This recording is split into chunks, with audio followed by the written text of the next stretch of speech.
Bueno, y en este video lo que vamos a ver es más específicamente cómo vamos a resolver este problema. Quizás algunos ya con la explicación del anterior ya anden solos y solas, pero bueno, vamos a ir un poquito más profundo en este seminario.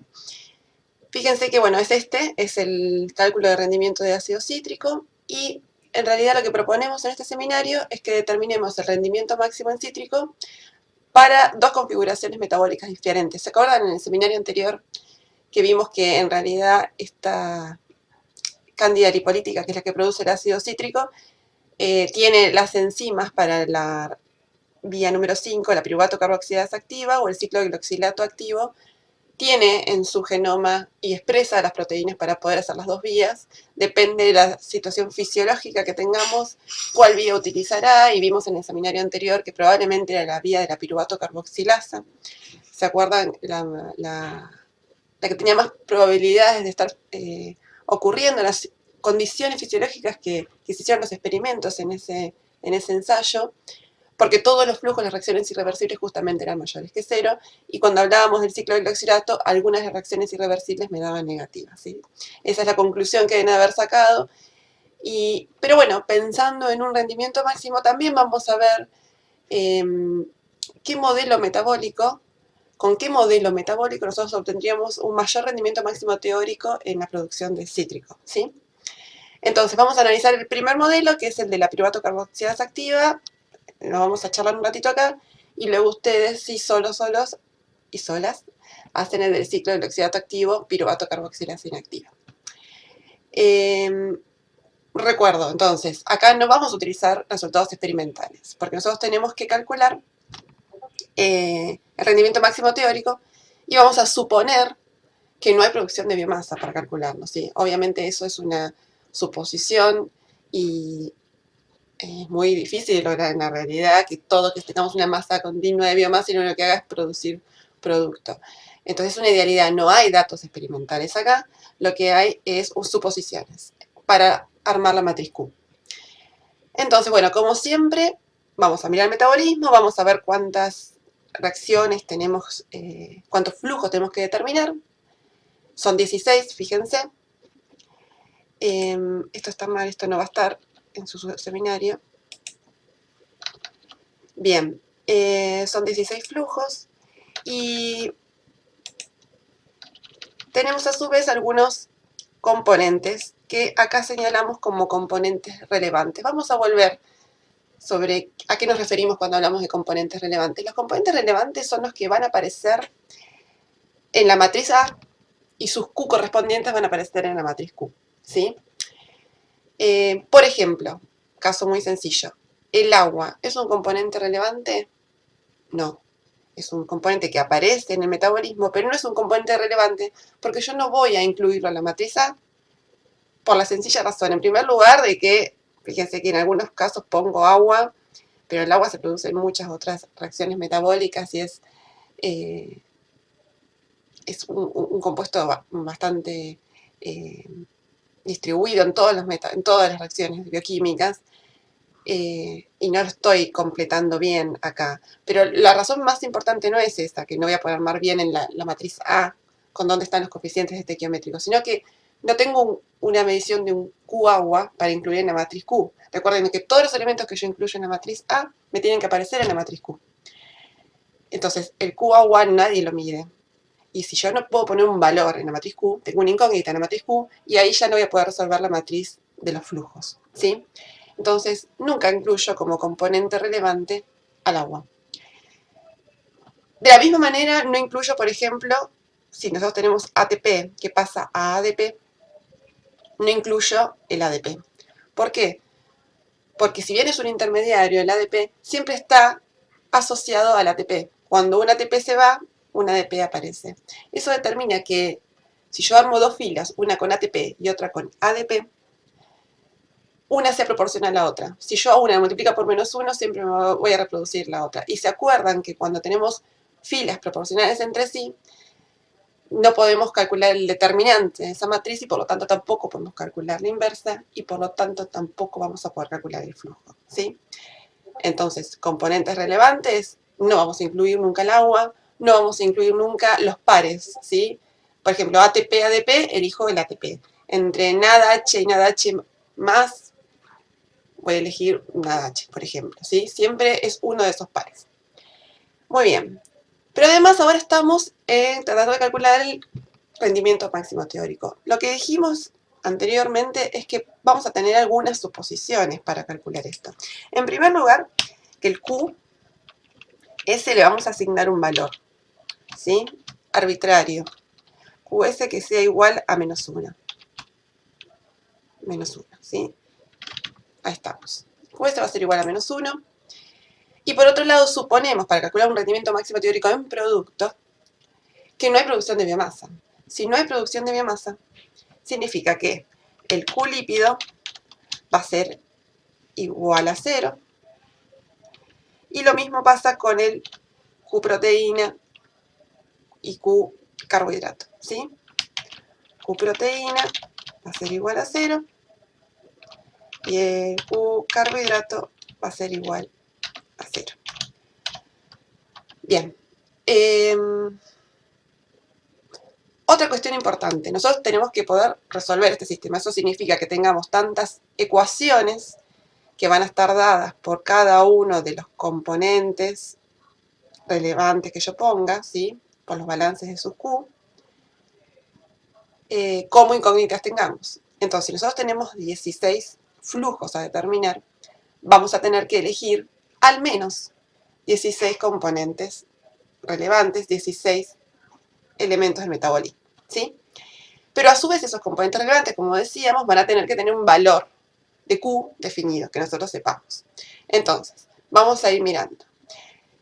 Los Q van a ser igual a 0 en el caso de los intermediarios, eso como siempre vimos trabajando. Vamos a tener estos valores de Q también definidos por la misma definición de que queremos sacar un rendimiento máximo teórico. Y veamos entonces de los componentes que pusimos acá si tenemos realmente todos los Q. Este sería el de la glucosa. Tenemos el Q, que es igual a menos 1, lo definimos nosotros.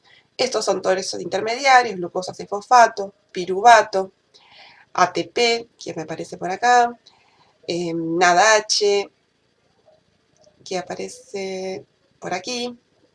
Después tenemos, bueno, carbohidrato, es un componente extracelular y asumimos que el Q carbohidrato es igual a 0, porque el mu es igual a 0. Fíjense que no estamos incluyendo dióxido de carbono y ahora vamos a aclarar por qué. Después incluimos otros intermediarios, acetil-CoA, piruvato, oxalacetato, cítrico.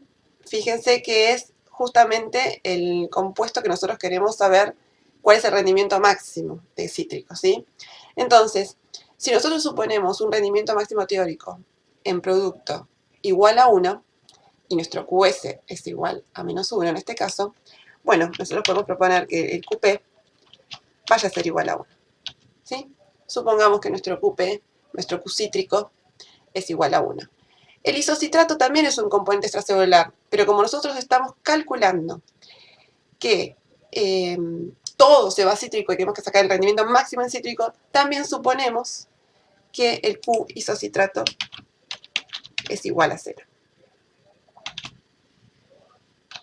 Bien. Bueno, después tenemos oxoglutarato, succinato, malato, fadache, son todos intermediarios, los podemos incluir porque tenemos los Q igual a 0. Después tenemos el carbohidrato, justamente ya explicamos que vamos a asumir que es igual a 0, proteínas y lípidos, ¿sí? ¿Cuántos componentes relevantes tenemos? 1, 2, 3, 4, 5, 6, 7, 8, 9, 10, 11, 12, 13, 14, 15, 16. Hasta ahí estamos en un sistema determinado. ¿Sí? Tenemos tantas incógnitas como ecuaciones o componentes relevantes podemos armar. Bien. ¿Por qué no incluyo? Con esto entonces ya podríamos resolver el sistema, ¿sí? Podríamos plantear la matriz A, teniendo en cuenta estas filas con estos componentes, y armar una matriz Q que va a contener cada uno de los Q de estos componentes relevantes. ¿Por qué no incluimos, por ejemplo, al dióxido de carbono? Bueno, el dióxido de carbono es un elemento que va a estar sujeto a nuestro valor de QP. ¿Por qué? Porque además de todo se nos tiene que dar el balance de materia, ¿sí? En el balance de materia ustedes saben que QS más QCO2 más QP me tiene que dar igual a 0. Esto me pone feo porque no estoy queriendo definir nada. Bueno, me tiene que dar igual a 0, ¿sí?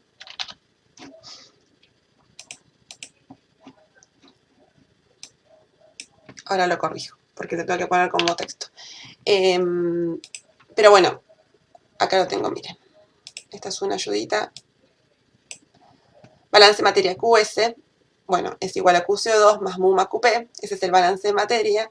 O bien 0 es igual a QS más QCO2 más mu más QP. ¿Por qué ponemos el 0? Porque el QS, como ya tiene el valor negativo de menos 1,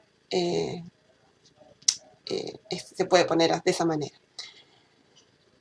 Ahora bien, mu sabemos que es igual a 0, pero el QP, ahora vamos a ver que lo vamos a ir itinerando, va a ir cambiando de valor. En este caso es igual a 1. Si fuera igual a 1, el QCO2 va a ser igual a 0. Pero si cuando nosotros queremos sacar el QP nos da un valor diferente a 1 con 1, a ver, vamos a ir paso por paso. Si yo pienso que el QP es igual a 1, puedo calcular ya con esto porque el sistema ya está determinado los valores de los flujos.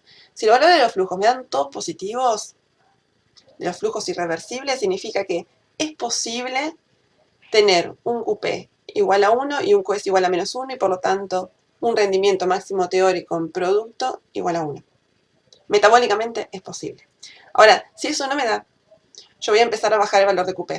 Y voy a decir, bueno, a ver, ¿podremos obtener un QP de 0,95? Lo pruebo. Fíjense que al probar ese QP con 0,95, inmediatamente estoy cambiando el QCO2, porque me tiene que dar el balance de grado de materia, ¿sí?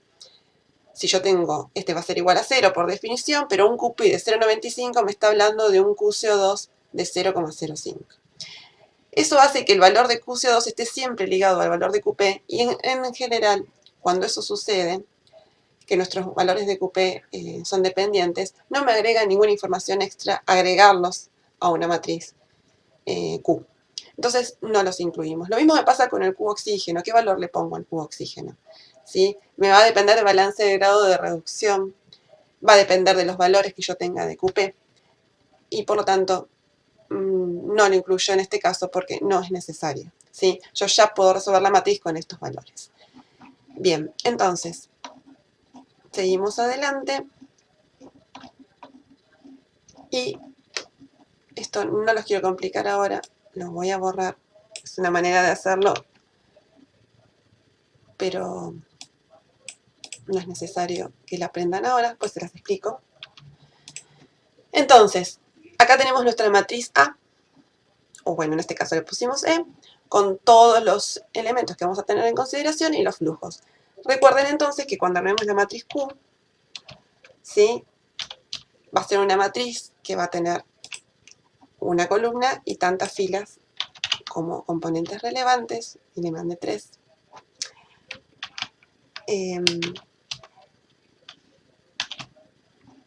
Y vamos a poner los valores de los Q según aparecen aquí, ¿sí? ¿Se acuerdan entonces que Q glucosa le íbamos a definir como menos 1, ¿sí? Glucosa 6-fosfato es un intermediario 0, piruvato es 0, acetil-CoA 0, NADH 0, ATP 0, oxalacetato 0. Citrato, ahí tenemos el primero. Suponemos entonces que vale 1 y vamos por un rendimiento máximo teórico igual a 1, ¿sí? Isocitrato le ponemos 0, oxalutarato 0, succinato 0, malato 0, OH 0, carbohidratos, proteínas y lípidos 0, ¿se acuerdan? Porque suponíamos que no había producción de biomasa.